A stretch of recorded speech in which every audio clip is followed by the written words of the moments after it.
Hi అండి, నమస్తే. నేను మీ Sujatha. Welcome back to Ponaganti family vlog అండి.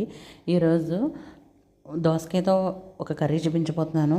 అదేంటంటే దోసకాయ టమాటా కర్రీ అనమాట. అదిగోండి, నేను ఆ దోసకాయ తీసుకున్నాను. ముందుగా దాన్ని పీలప్ చేసుకొని చిన్న చిన్న ముక్కలుగా కట్ చేసుకోవాలి. ఒక 5-6 టమాటాలు తీసుకోవాలండి, కట్ చేసుకోవాలి ముక్కలుగా. 2 పచ్చిమిర్చి వేసాను, 1 కప్పు ఆనియన్స్ వేసాను అనమాట. ముందుగా స్టవ్ వెలిగించి ఒక పాన్ పెట్టుకొని 2 టేబుల్ స్పూన్ల ఆయిల్ వేయాలన్నమాట. వేసిన తర్వాత కొంచెం కరివేపాకు వేయాలండి. కొంచెం ఫ్రై అయిన తర్వాత 1 కప్పు ఆనియన్స్ వేసేయాలి. కొంచెం చిన్నగానే కట్ చేసుకోండి, కొంచెం బాగా మగ్గుతాయి అన్నమాట. బాగా ఫ్రై చేయాలి. ఫ్రై చేసిన తర్వాత కొంచెం ఉప్పు వేసుకోండి. వేస్తే కొంచెం త్వరగా మగ్గుతుంది. నేను గింజలతోనే వేసాను అనమాట అండి. ఆ దోసకాయ గింజలతో అయితే చాలా బాగుంటుంది. 2 పచ్చిమిర్చి కూడా వేసి ఫ్రై చేయాలి.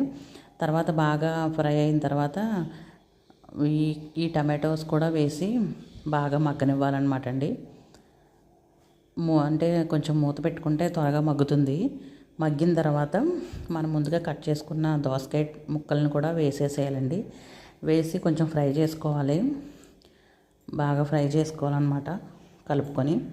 ఈ దోసకాయతో చాలా వెరైటీస్ చేసుకోవచ్చండి.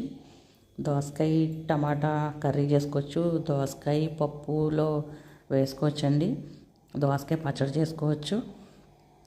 దోసకాయ వచ్చేసి ఎండ్రాయిలు దోసకాయ వండుతారండి. మా అమ్మమ్మగారు చాలా బాగా చేస్తారు. ఎండ్రాయిలు నెత్తలు కూడా వండుతారు నాన్ వెజ్లో, చాలా బాగుంటుంది.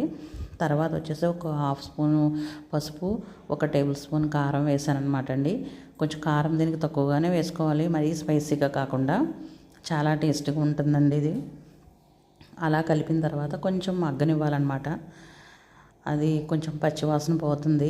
అలాగా మూత పెట్టి కొంచెం సేపు మగ్గిస్తే, మగ్గిన తర్వాత 1 కప్పు వాటర్ తీసుకొని ఆ వాటర్ దాంట్లో వేసుకోవాలండి. కొంచెం తక్కువగానే పడతాయి, మరీ ఎక్కువ వేయాల్సిన అవసరం లేదనమాట. అది ఆల్రెడీ దోసకాయ కొంచెం వాటరీగా ఉంటుంది కాబట్టి అలా మగ్గిపోతుందండి.